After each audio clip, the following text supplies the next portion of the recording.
A very good evening and a warm welcome to Personal Finance. I'm Gugulethu Cele. Now tonight we speak to Discovery Life Chief Medical Officer Maritha van der Walt to discuss the interesting insights regarding life insurance and long-term insurance, especially when it comes to Discovery's Life Annual Claims Experience Survey. Good to have you with us this evening, Maritha. Maybe if you can give us a quick overview of some of the interesting insights that came out in particular with regard to life insurance from this profile that was recently conducted by Discovery. Thank you, Gugu.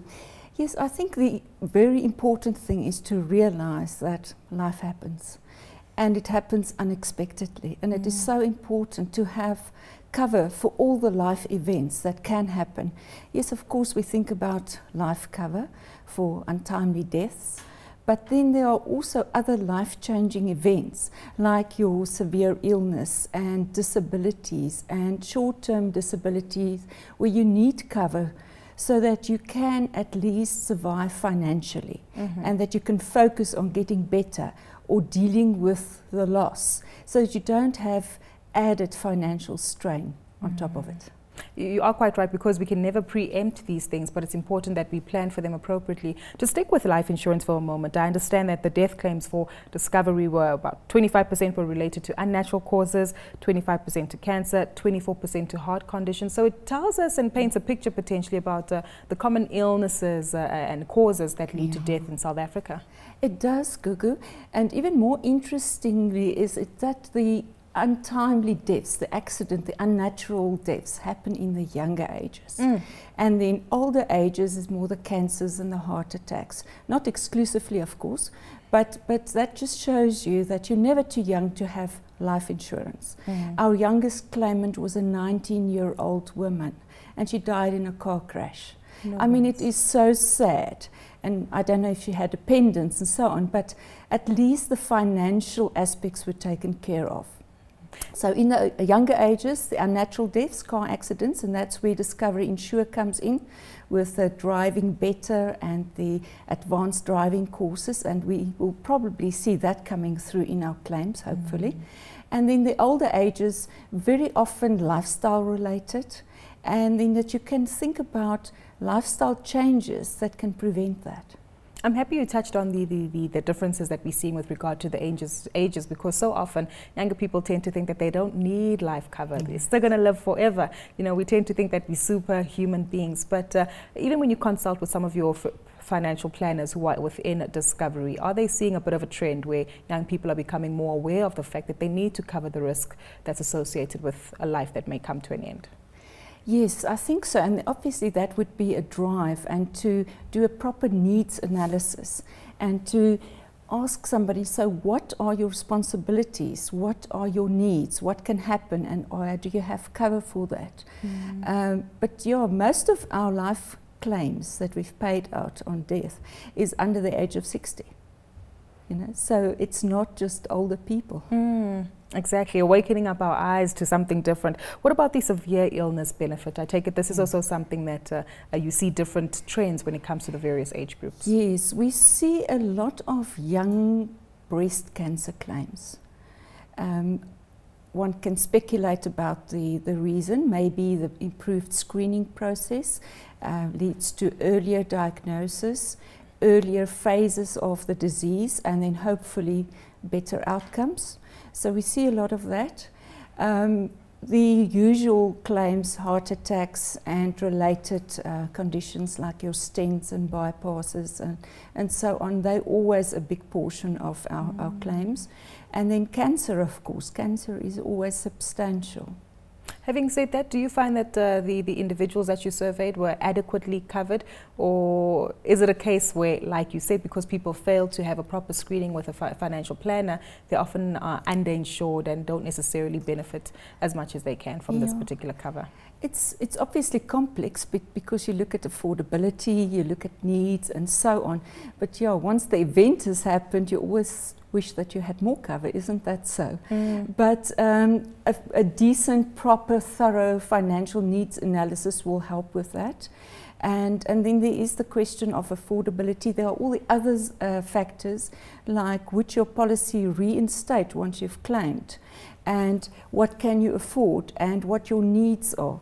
So it's probably the better thing to sit down and take a long, hard look. What if? What if there's a severe illness? What if I can never work again? What if I have a temporary disability? Can I survive for 6 weeks, 3 months? What do I need? Am I self-employed, or do I have sick leave? So there are so many factors. And the best thing is actually to look at all the scenarios and then to take out what you need. You mentioned an interesting concept being the reinstatement of this particular cover. Maybe if you can walk us through this, because sometimes I feel as consumers we're so quick just to sign off, take cover because you think as long as there's money around I'll be okay. But those are the nitty-gritties of the terms and conditions that we need to pay attention to, right? It's actually a very important concept. You know, when severe illness was invented by Marius Barnard so many years ago, it was like a once-off payment, 100% payment for cancer or heart attacks or coronary artery bypass or stroke, and that was it.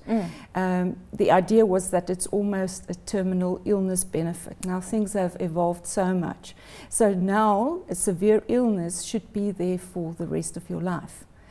And if you have the reinstated feature, what we call the minimum protected fund, it means that that fund can never be depleted. So, for example, heart attacks, a very, very good example. Coronary artery disease. It is actually a chronic disease, and if you don't manage it very carefully, it will come back and so on. So it is important that your policy reinstates that once you've had a heart attack, your chances of having another heart attack is so much more than somebody who's never had the heart attack.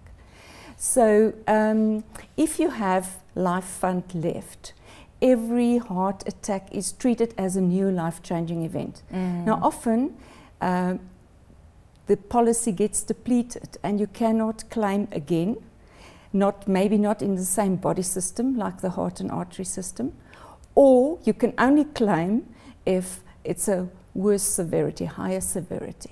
Now, that is our discovery policy, is that we pay multiple claims regardless of the severity. So, say for example, you've had a heart attack and then a year or two later you need a stent. The stent is a lower severity, but you will be paid for that as well. So that multiple claims and the reinstatement of your life fund goes hand in hand. Which is an important concept, as you have already mentioned, because otherwise you'll find yourself out of pocket. But I'd also like us to look at other themes that came up in this survey that was conducted, which is the capital disability benefit together with income continuation. Those two particular themes, what were some of the findings? Yes, very interesting that on the income continuation, the musculoskeletal claims were the highest. And that makes sense, because that would be all your trauma-related claims, fractures, and so on. We would expect cancer claims and heart attack claims to be a shorter term, but they can also be longer term. So that is also important to take that into account in your financial planning. What would be a temporary disability and what could be a longer disability? And how does that tie in with your lump sum disability? Normally, your lump sum disability would pay out once you are permanently disabled. And you've basically justified the fact that you won't be able to continue working, yes, right? And you will not be able to continue ever. So that is where the temporary disability should tie you over until you have the permanent disability payout. Okay. But Discovery also have the unique feature where we have what we call category C payments, where it's a smaller percentage of your lump sum disability that will pay out every 4 months if you have a specified loss of income, and of course you have a condition, while permanence is being established. That's quite unique in the market. Oh, during the testing of the severity of your disability. Or you're getting better and you're not sure if you will be able to go back to your nominated occupation or not. If you're going to recover, for example, say multiple traumas like fractures and brain injuries and so on. You could get better, but maybe you don't. So that's like an interim tying you over. Well, we've said quite a bit, Maritha, but let's get a quick refresher on some of the themes from tonight's conversation. Well, Maritha, as we've said, maybe if we can simplify what we've spoken about tonight and give something for the consumers to remember, especially when it comes to the highlights that have been revealed from Discovery's annual claims experience. What do they need to keep in mind when taking out cover for these particular products, being life, disability? Yeah, I think the first thing is the planning and to think, what if? What if I die unexpectedly? What are my financial responsibilities and what do I need? How much cover do I need? And then what if there's a cancer or a heart attack? That is normally a temporary thing versus your disability that's permanent. And just to think about all the scenarios. How much can I self-insure? How much do I need cover for? That's one important thing. We've spoken about the reinstatement so that your policy does not end the moment that you've claimed or that you don't have any more cover for future events. That's a very important aspect. And then you must think about the range of severities. Some, for example, stents, it's a far lesser severity than a coronary artery bypass graft, but it's still a life-changing event. So you must think about the range of severe illnesses that you need cover for and how much. Precisely. Thank you so much for your time. You've certainly educated us quite a bit. I take it the other key takeaway that we need to have from this discussion is the fact that we need to get advice, right? So Definitely. Speak to our financial planners in order to come up with a plan that is suitable to your needs. But that's where we leave it for Personal Finance this evening. A big thank you once more to Discovery Life Chief Medical Officer Maritha van der Walt. Remember that we'd love to hear from you. So tweet us any of your comments or suggestions to @CNBC Africa using the hashtag Finance410 or to myself @Gugulethu on Twitter. Until next time, it's goodbye for now.